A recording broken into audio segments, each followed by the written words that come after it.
circulation. So in this video section, so we have to talk about the what is body fluids and circulation. So you must know to what is the body fluids. What is the body fluids? So here the fluid is present in body. The fluid is present in human body. It is known as a body fluids. The fluids is present in human body, that is said to the body fluids. And these body fluids are mainly classified into two categories. What is the two categories? The first category is called as a extracellular fluid. The first one is called as a extracellular fluid, and second one is called as a intracellular fluid. So this is the very important beta. So what is the body fluid beta? The fluid is present in human body, that is said to be the body fluids. So these body fluids are categorized into two types. One is extracellular fluid and the other one is intracellular fluid. So what is the definition of extracellular fluid? The fluid is present outside of the cell. The fluid is present outside of the cell. So that type of fluid is called as a extracellular fluid. So you can see here, this is the cell. The fluid is present outside of the body. So that outside of the cell, the fluid is present outside of the cell. So that is said to the extracellular fluid. Okay, what is the intracellular fluid? The fluid is present inside the cell, that is said to be the intracellular fluid. And what is the examples of the extracellular fluid? The best example of the extracellular fluid I am writing here. The first one is a blood. And second one is a lymph, and third one is a CSF. CSF means cerebrospinal fluid, and the fourth one is a pericardial fluid, and fifth one is a pleural fluid. The fifth one is called as a pleural fluid. So this is the very important. Okay, what is the extracellular fluid? The fluid is present outside of the cell, that is known as extracellular fluid. What is the best example? Blood, and second one is a lymph, and cerebrospinal fluid, pericardial fluid, and pleural fluid, and synovial fluid. Okay, right? After that we have to discussing about the seventh one, that is called as a aqueous fluid, aqueous humor, and vitreous humor. So this is the body fluid. So this is the body fluid. So body fluids are mainly two types. One is extracellular fluid, second one is intracellular fluid. What is the example of the extracellular fluid beta? Blood and lymph, cerebrospinal fluid, so which is present in the brain, means the brain and the spinal cord. It is protected by a fluid that is called as a cerebrospinal fluid, right? After that, pericardial fluid means the heart is enveloped by a pericardial cavity or by the pericardial membrane. So that cavity is filling by a fluid that is called as a pericardial fluid. And after that, the pleural fluid. Where is the location of the pleural fluid? Means the lungs are protected by a fluid that is called as a pleural fluid by the friction. And after that, the synovial fluid. So where is the location of the synovial fluid? The synovial fluid is located in the joints. The joints means where the two bones are connecting together. So that two bones are having a cavity that is called as a synovial cavity. So that synovial cavity, it is containing a fluid that is called as a synovial fluid. So that fluid, it is prevents the friction in between the two bones, especially which is occurs in the knee areas and the joints areas. So during the aging process, what happened? So that synovial fluid, it is decreasing their volume. So due to that reason, what happened? But a friction is occurs. So whenever that patients are moving or they are walking or running, so during that time, what happened? Beta, they are getting the pain. Why they are getting the pain? Due to the decreasing amount of the synovial fluid, so which is present in the which area? Beta, joint area. And after that, seventh one is aqueous humor and vitreous humor. So this aqueous humor and vitreous humor, it is present in the eye. Okay, eye has aqueous humor and the vitreous humor, so which is a protecting fluid which is present in the eye. So this is the best example regarding to the extracellular fluid. And let us we have talked about the intracellular fluid. What is the intracellular fluid? The fluid which is present inside the cell, that is said to the intracellular fluid. So what is the example of the intracellular fluid? Cytoplasm is the best example, and cytosol and cytoplasm. So this is the best example for the intracellular fluid. What is the intracellular fluid? The fluid is present inside the cell, that is called as a cytosol or cytoplasm. So what is the function? So that cytosol, it is conducting the messages from plasma lemma to the other cell organelles. Okay, so that is the main function of the cytosol. So that is the intracellular fluid. And what is the other examples of intracellular fluid? The saliva, so which is secreted by salivary gland, and milk, breast milk, which is secreted by the mammary glands, and tears, so which is secreted by the lacrimal gland.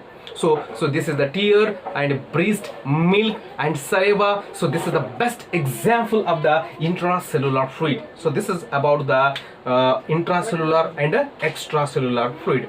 So among these extracellular fluid, so we have to talk about the blood. First of all, we have to talk about the blood. Then after blood, so we have to moving to lymph, right? So in this video lecture, we have to discussing about the blood. What is the blood, beta? The blood is a fluid connective tissue. What is the blood? The blood is a liquid connective tissue. It is also known as a fluid connective tissue. So this blood, it is formed by, the blood is formed by matrix. So this is the very, very important. The blood is formed by matrix, and it is formed by plasma. It is formed by the formed elements. So that formed elements is also known as a blood corpuscles. It is also known as a blood corpuscles. So this is the very, very important. So this is the composition of the blood. Okay, what is the example? What is the example of the extracellular fluid? The first example is a blood. Okay, right? So this blood, it is the best example for the extracellular fluid. So what is the blood? The blood is a fluid connective tissue. It is also known as a which fluid, beta? Blood को क्या कहते हैं हम? Blood को क्या कहते हैं? Fluid connective tissue कहते हैं. It is also known as a liquid connective tissue. Okay, and they do not possessing of the fibers, means this is the fiberless tissue. This is the fiberless tissue, right? So this is the very, very important. And this blood, how much blood is present in the human beings? So normal adult human beings are containing 5 to 6 liters of blood is present in the human body. So right, the study of blood is known as hematology. So this is the very, very important. What is the hematology, beta? Here I am writing the hematology. What is the hematology? Hematology means the study of blood is known as hematology. What is the meaning of hemato? Hemato means blood. Hemato means blood. Logy means study or to study. To study the blood, that branch is known as a hematology. The study of blood is known as a hematology. Right? The study of blood is known as a hematology. The formation of blood is known as a hemopoiesis. So this is the very, very important terminology, hemopoiesis. What is the hemopoiesis? The formation of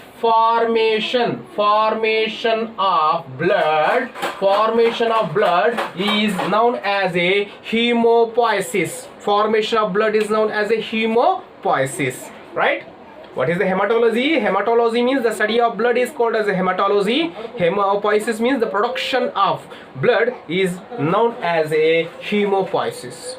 So whenever the embryo is developing into the uterus, so during that time, so this blood is forming from yolk sac. So this is a very, very important. Okay, so the blood is firstly forms from the yolk sac, then it is forming from the liver and spleen. Okay, liver and spleen in the early embryonic development. In the early embryonic development, blood is producing from the liver and spleen. So that's why this liver and spleen, it is known as a hemopoietic organs. What is known as hemopoietic organ? What is the hemopoietic organ? So which organs are having ability to producing the blood? So that organs are called as a hemopoietic organ. So that organs are called as a hemopoietic organ. So which organs are having ability to producing the blood? That is known as a hemopoietic organ. What is the best example of the hemopoietic organ? Liver and spleen at the early embryonic development.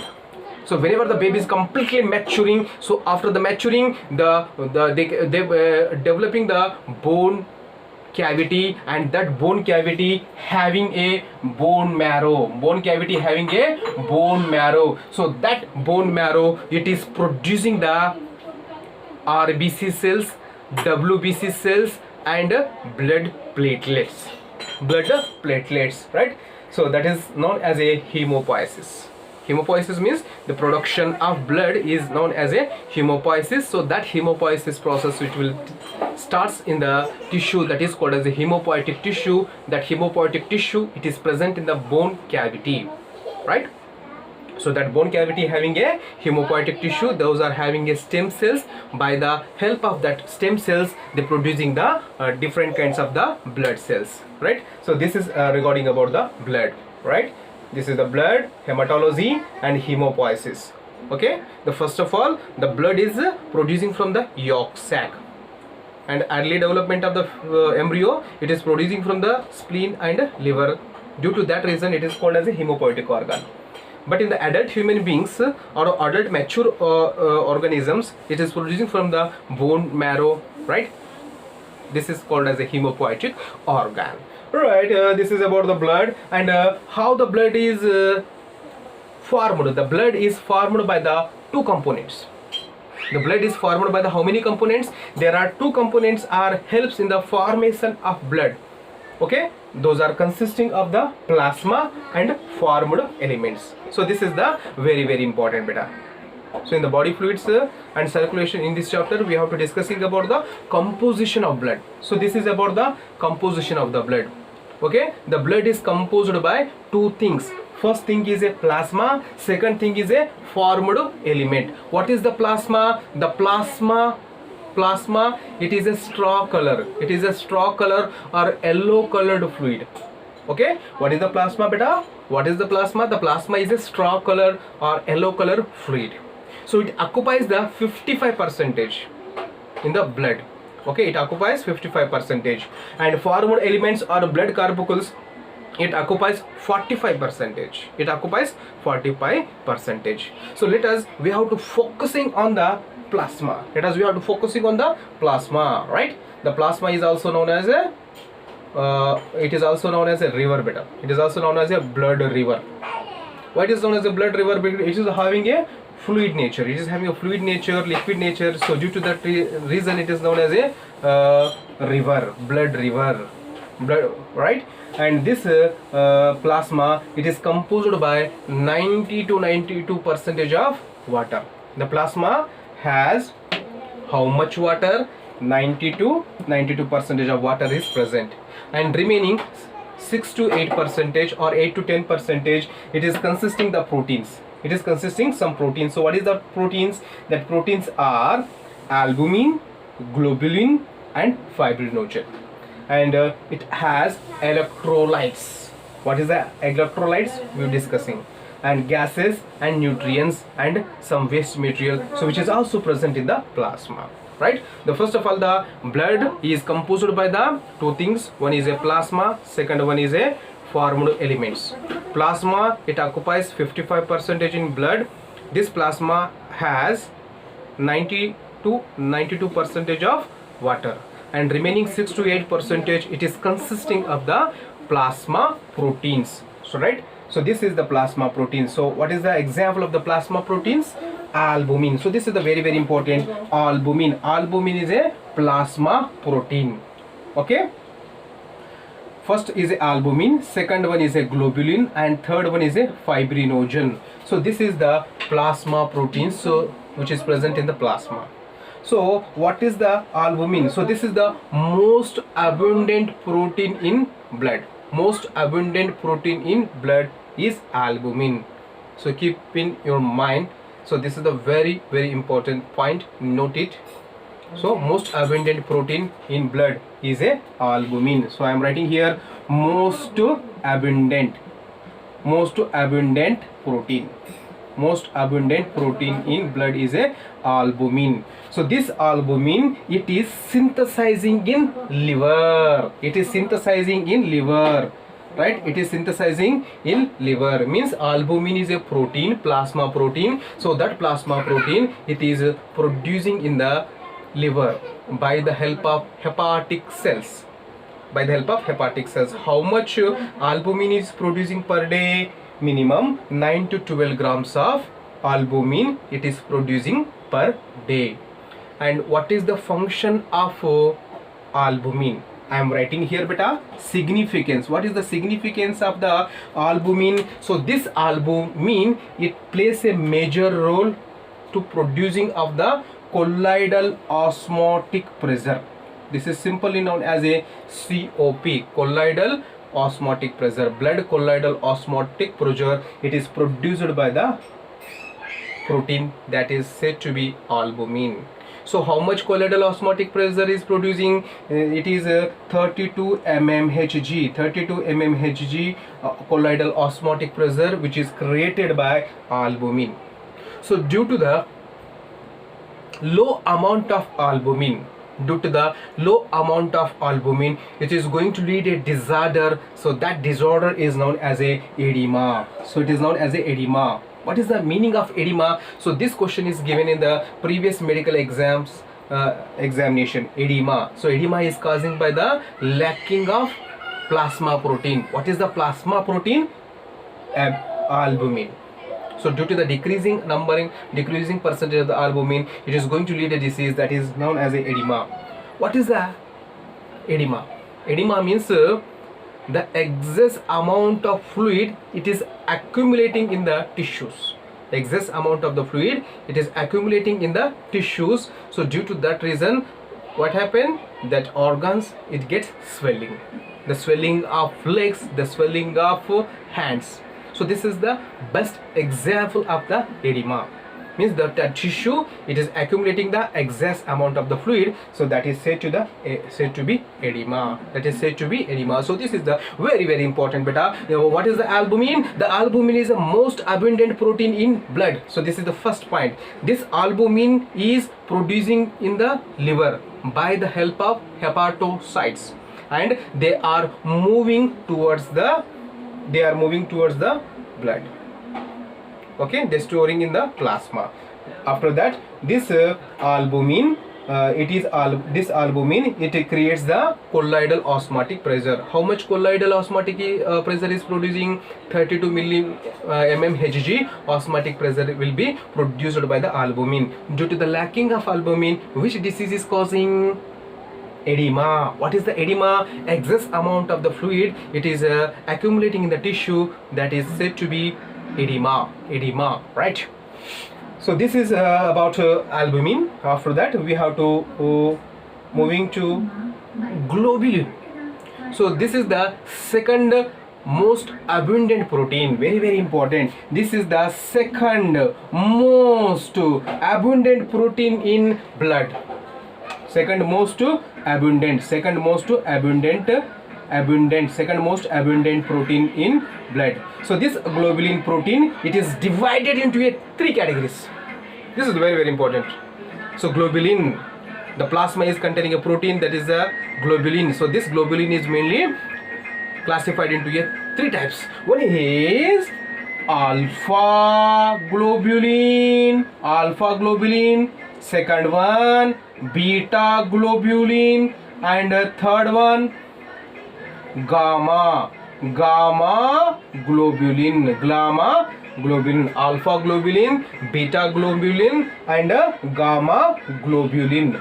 Gamma globulin. So what is the role of alpha and beta globulin? So these alpha and beta globulins are helps in the transportation. It is helps in the transportation purpose, means it can carry the various things. It can carry the hormones, it can carry the electrolytes, it can carry the vitamins and other nutrients from one region to the another region. So that is the purpose of the alpha globulin and beta globulin. What is about the gamma globulin? The gamma globulin, it is helps in the immune response, means our immunity power, it is developed by the gamma globulins. So for example, if any kind of the pathogen or parasite, it is entering in our body, so what happened beta? So these gamma globulins are activated and it is producing the antibodies. It is producing the antibodies.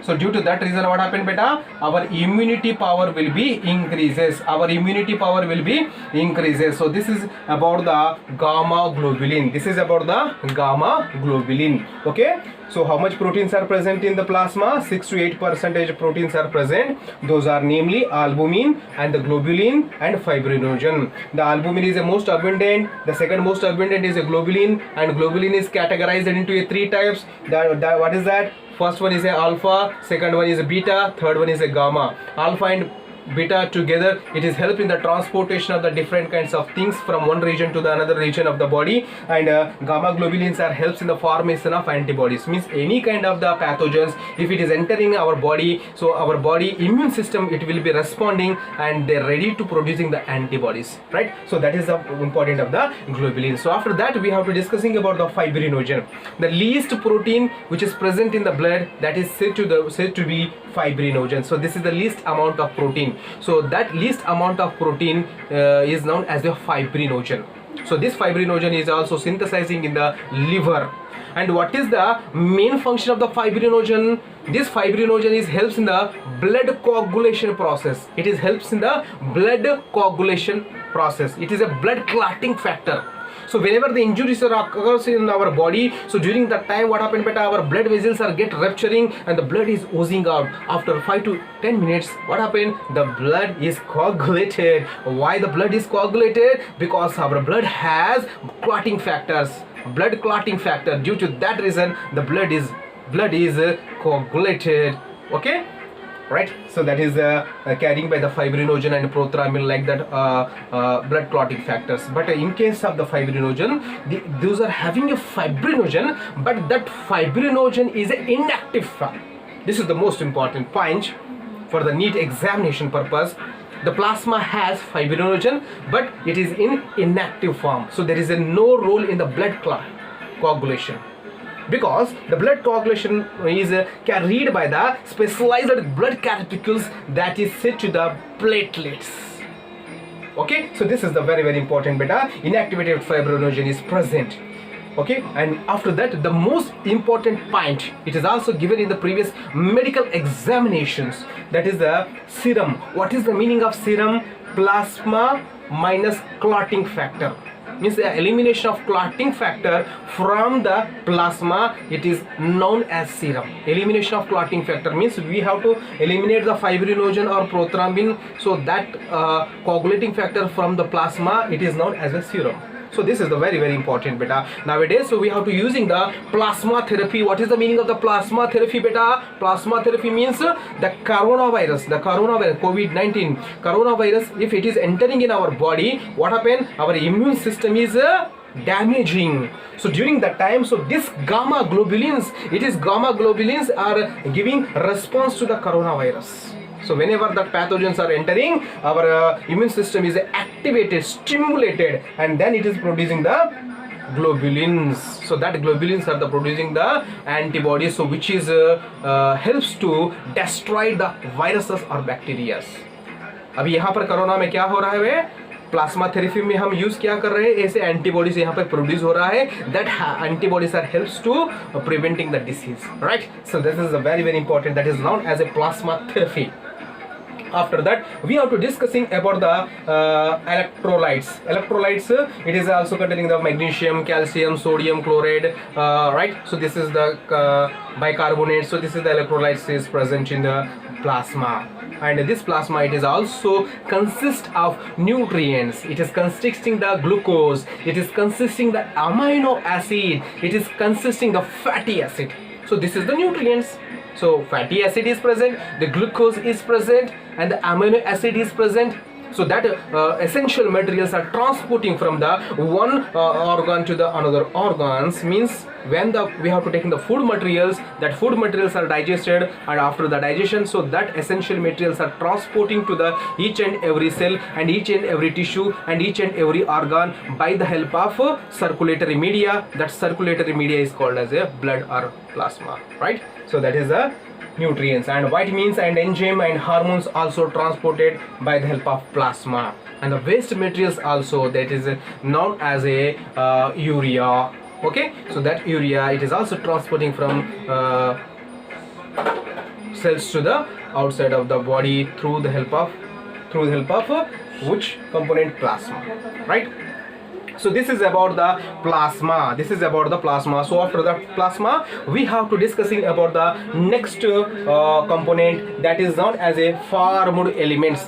Formed elements also known as a blood corpuscles. So there are three types of blood corpuscles are present in human body. So those are namely RBC cells, leukocytes, and platelets. So what is about the RBC? So this RBC is also known as erythrocytes. RBCs are also known as erythrocytes, red blood corpuscles. Why it is known as a red blood corpuscles? Because it is having a specialized pigment. That pigment is called as a hemoglobin. So here the hemoglobin is present. Hemoglobin is present in the RBC. So due to that reason, the blood is visible in a which color? Red color, due to the presence of one respiratory pigment. So that respiratory pigment is called as a hemoglobin. So I am writing here, beta, what is the RP? RP means respiratory pigment. So how much hemoglobin is present per 100 ml? 12 to 16 gram of hemoglobin is present in the normal healthy human being. Okay, healthy human being के अंदर कितना होता है hemoglobin? 12 to 16 grams होता है. So whenever the decreasing of the hemoglobin, what happen? So we have getting headache, and nausea and vomiting. So this is the symptoms of the lacking of the hemoglobin. Okay, the RBCs are possessing a respiratory pigment that is said to be the hemoglobin. The hemoglobin is a conjugative protein. Hemoglobin is known as a conjugative protein. Why the hemoglobin is known as a conjugative protein? Because it is composed by two things. One is a prosthetic group and non-prosthetic group. Heme and globin. The hemoglobin is formed by the heme plus globin.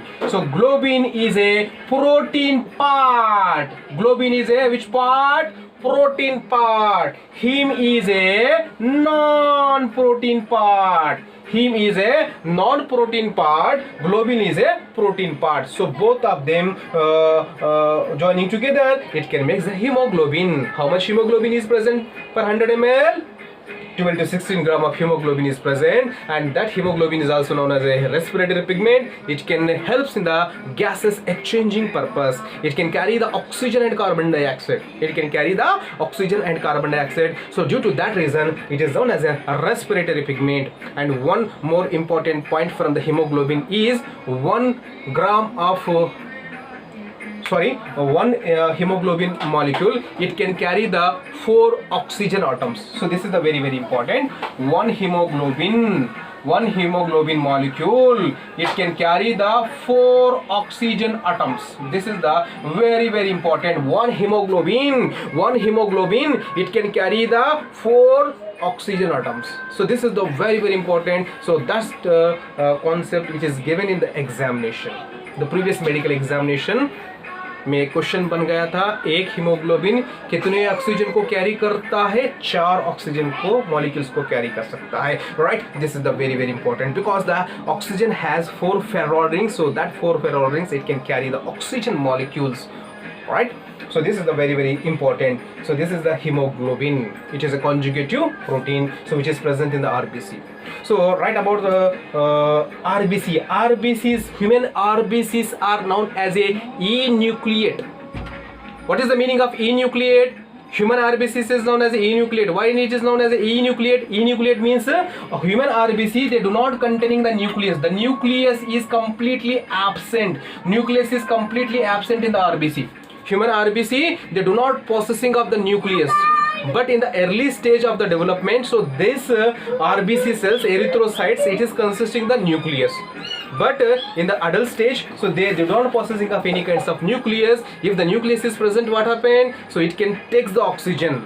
It can take the oxygen, means the cellular metabolism is takes place in the cellular metabolism, it takes place into the RBC cells. So due to that reason, human RBC do not having of any kind of nucleus, that is known as a enucleate RBC. But some mammals are having a nucleus in their RBC cells. What is the example? Camel and llama. Camel and llama. So this is the two organisms. So that two organisms are having the nucleus in their RBC cells. Right? This is the very important. What is the shape of RBC? Human RBCs are having a shape, biconcave shape. Why they having the biconcave shape? That biconcave shape, it is providing the large surface area for the gases exchanging purpose. Okay, that is the important point. It is having a which shape? Biconcave shape. Increases the surface area, okay, for the observation of the oxygen and carbon dioxide purpose. So this is the RBC. How much RBCs are present in the blood? There are 4.5 to 5.5 millions of the RBCs are present in the blood. So this is the very important point. Class So this is about the RBC cells. So after that RBC cells, so we have to discussing about the leukocyte. So before going to learn about the leukocytes, so few things are left here. So what is that? The production of RBC is known as a erythropoiesis. What is the erythropoiesis, beta? Production of RBC. Production of RBC is known as a erythropoiesis. Very important. Production of RBC is called as a erythropoiesis. So I am writing here. Beta, erythropoiesis. Erythropoiesis means, what is the meaning of erythropoiesis? Production of RBC cells is called as a erythropoiesis. It takes place in the bone marrow. That is the erythropoiesis. The increasing rate of RBC, it is known as a erythrocythemia or polycythemia. Polycythemia means the increasing rate of RBC. Increasing rate of RBCs is known as a polycythemia. Decreasing rate of RBC, it is known as a anemia. What is the anemia, beta? Decreasing rate of RBC. It is known as a anemia. Increasing rate of RBC is known as a polycythemia. Increasing rate is a polycythemia. Decreasing rate is a anemia. And what is the erythropoiesis? The production of RBCs is known as a erythropoiesis. So which takes place into the bone marrow. So this is the very important. So what is the lifespan of RBC? 120 days. What is the lifespan of RBC? 120 days. So this is the lifespan of RBC. After the 120 days, these RBC cells are going to destroyed. So where they are going to destroyed? So these RBC cells are going to destroyed in the lymphoid organ, that is known as a spleen. So this spleen, it is destructing the RBC cells. So due to that reason, this spleen is known as graveyard of RBC. So which is known as a graveyard of RBC? Spleen is known as a graveyard of RBC. So spleen को हम क्या कह रहे हैं? Graveyard of RBC. Graveyard किसका? कब्रिस्तान RBC का खबरस्तान है बेटा, स्मशान खबरस्तान RBC का. Okay, after the 120 days, so these RBCs are going to destroy in the spleen area, spleen. So due to that reason, it is known as a graveyard of RBC. And due to the destruction of RBC, due to the destruction of hemoglobin, so there are two kinds of pigments are releases. One is called as a bilirubin and second one is a biliverdin. Bilirubin and biliverdin. So this is the two pigments so which is producing by the destruction of hemoglobin. So that bilirubin and biliverdin, it gives color to the fecal materials. It gives color to the fecal materials. So that is the functions of this bilirubin and biliverdin. So due to the increasing rate of that pigments, it is going to lead a disease that is known as a jaundice. That is known as jaundice. So what is the symptoms of the jaundice? Our eyes are turns into a yellow color, nails are also turns into yellow color, skin is also turns into a yellow color. So due to the excess amount of production of pigments, that is called as a bile pigment also. So that bile pigments is producing by the destruction of hemoglobin, destruction of RBCs. So that is the most important point. So I am sharing with you here, right? This is the polycythemia. Once again I repeat you, or production of RBC is erythropoiesis. Abnormal increases of RBC cell numbering, polycythemia. Decreasing number of RBC is known as anemia. So where the RBCs are producing? The RBCs are producing in the bone marrow. Where they are destroying? They are destroying in the spleen. So due to that reason, it is called as a graveyard of RBCs. So this is about the RBC. Human RBC, they do not having nucleus, but some mammals are containing a nucleus in their RBC. What is the example? Llama and camel, right? So this is the very important. After that, we have to discussing about the leukocyte. So this leukocyte is also known as a WBC cells. What is the meaning of WBC? White blood cells, white blood corpuscles. White is known as a leukocyte. Leuko means colorless. Leuko means colorless, means due to the lacking of hemoglobin in the WBC cells.